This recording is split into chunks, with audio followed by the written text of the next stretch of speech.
Shema Yisrael, Adonai Eloheinu, Adonai Echad. V'zat Hashem, we're continuing in this Parshat, Mishpatim, fourth Aliya.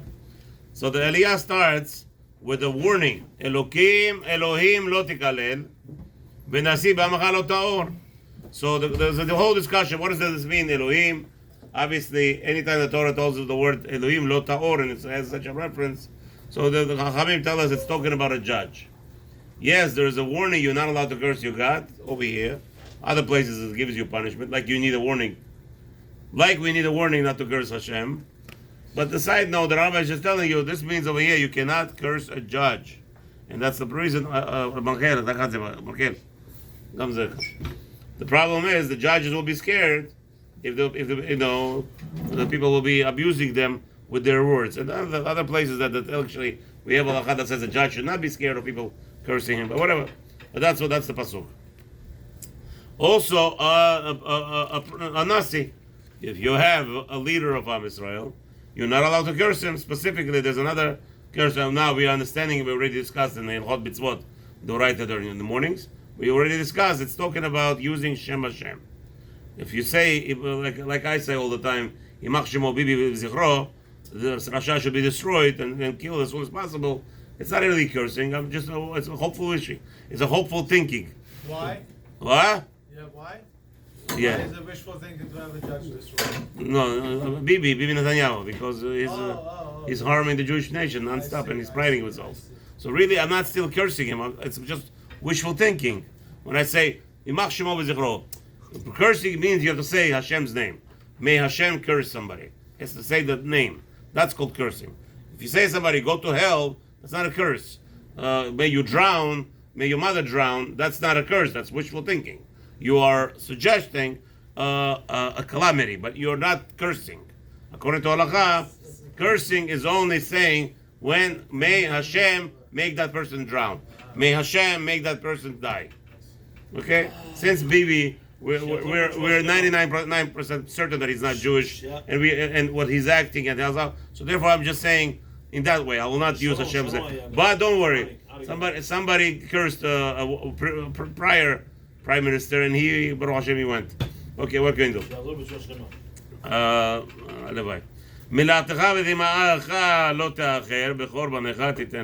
So now the Torah also tells us in this Aliya you should be very careful to pay your pledges on time without any delay.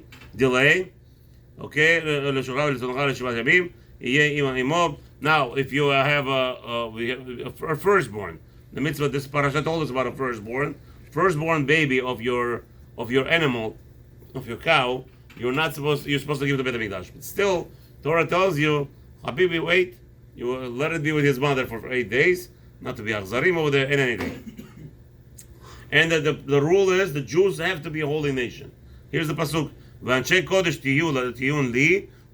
So now you must be a sanctified nation. What's the juxtaposed right next to it? In the same pasuk it says you may not eat anything that was that's not kosher. Lo trefa or lo tochelo lakelev tishlechun oto. So now the question is, what makes us a holy nation? You might think not eating an animal, right? Don't eat not kosher animal. No.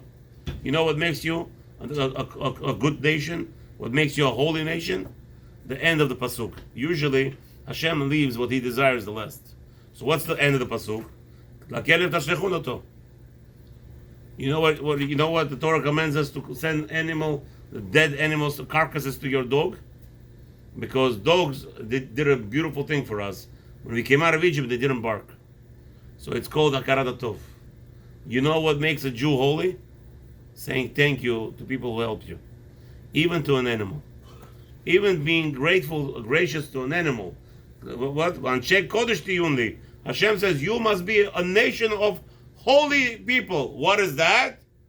Be grateful whoever did something good for you. Even a dog, which is the lowest of the animal. The lowliest of the animals is a dog.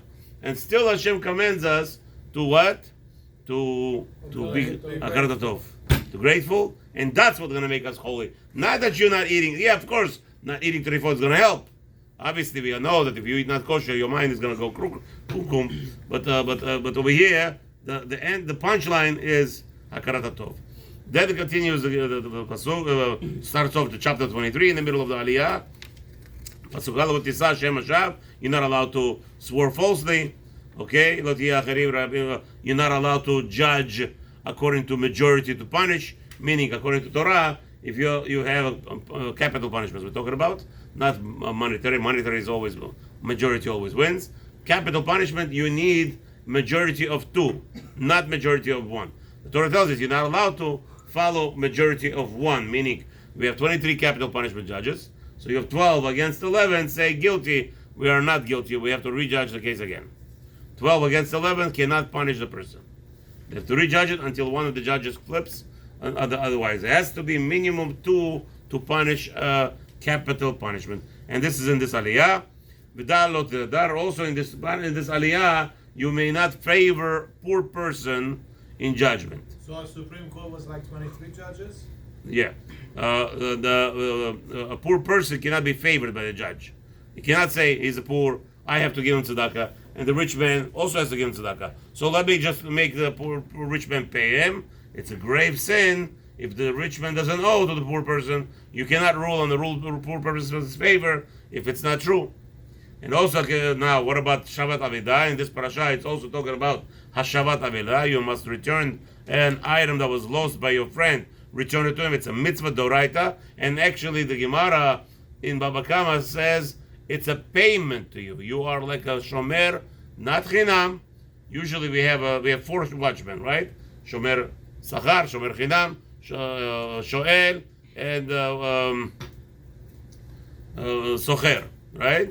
So shomer chinam is a free watchman. Somebody you walked into the store and you tell your friend, hold on for this book for me, a Gemara, I want it to the bathroom. So he's shomer chinam. He's watching for you the Gemara for free.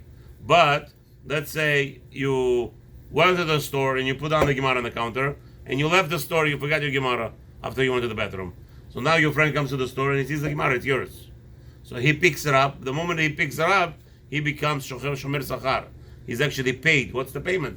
The Gemara says, the fact is that the Gemara, because Torah commanded you to return lost objects, that's a payment that Hashem will pay you. And therefore now, if you lose the Gemara, what happens when a paid watchman loses the Gemara? He has to pay for the Gemara.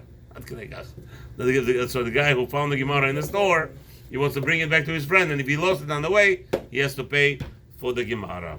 Now, also, ki tirech hamor sunach harovetz tachat basao v'hadartem me'azov lo azov ta'azov imo. Guys, whoever gets this Aliyah number 4 in this parasha, he gets the best. He gets to learn the main aspect of this world. Why did Hashem create this whole balagan? 6,000 years back and forth, the murder, wars. The world is going crazy. The world is blessed. The world is cursed. What's going on here? What is all this? If you ask somebody, what are the 3 words? If you were to summarize, what are the 3 words that Hashem wanted to implant in the Jewish people or into the humanity? The 3 words you summarize the whole Torah in 3 words. Well, this is the pasuk. The pasuk number 5 in chapter 23 in Sefer Shmot. Right, the last pasuk of the Aliyah number 5. Azov ta'azov imo. You must help your enemy. If you are to summarize who is Hashem, what is Hashem all about, and what did He wanted? He created this whole world.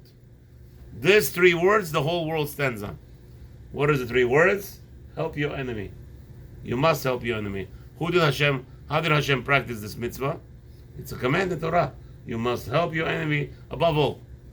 Why? Who did Hashem help? His biggest hater. Who hated Hashem the most? Titus. The Gemara tells us nobody was lo'eg to Hashem like Titus Rasha. He was the most vicious enemy of Hashem. As though all the Goyim, every generation, there's a crazy guy comes up. So now, what did Titus do? Titus, he broke the Beit HaMikdash. He went inside the Beit HaMikdash, next to the Eichal, to cut the Sefer Torah. He brought 2 prostitutes from outside, Jewish prostitutes. And he did the Avera on the Sefer Torah.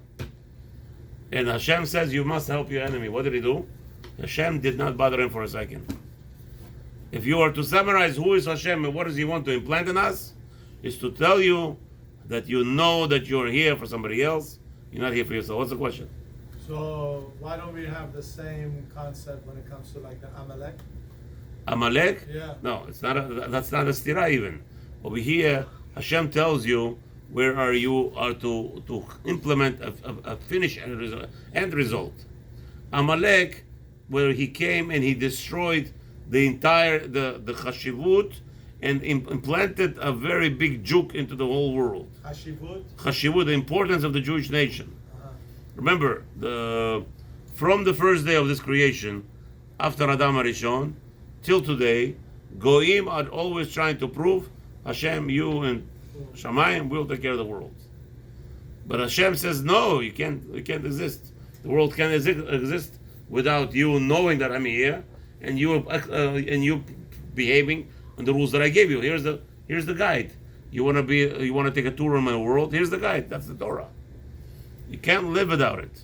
So the Goyim are constantly fighting to Hashem to prove him that he doesn't exist, that he's nothing. We could survive this world without. What do you think all this this race is for? All this they're making all sorts of medications, to prove to Hashem we could create an all cure. That's what the Goyim. If you take a look at all their movies for the past 40 years, the scientists are always trying to figure out the all cure for all the sicknesses.